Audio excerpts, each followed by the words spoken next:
Hi guys, ito nga pala yung time na pinaglinis kami ng teacher namin sa garden. At syempre, nagsisipag-sipagan sa atin your girl para hindi mapagalitan ng kanyang teacher.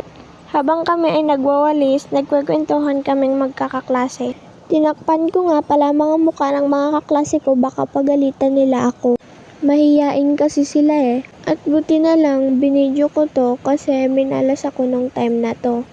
Sa sobrang tanga ko at takaw ko tuloy, minalas ako. Matagal na pala tong video na to. Kasi nga gusto kong i-post. Para naman may kwenta itong video na to kasi nga storage na ako. Kasi nga mababa lang gig ng cellphone ko. At ito na nga, balik na tayo. Kumakain nga pala ako ng bayabas. At yun na nga, umakyat na ako. Yun na nga ba eh. Cook Rizal ba, malaglag ka dyan. Siyempre sa atin nyo, basta prutas, go na go. Ito na nga, panoorin nyo na, pababa na ako. May pa guys pa akong nalalaman, may pamura pa.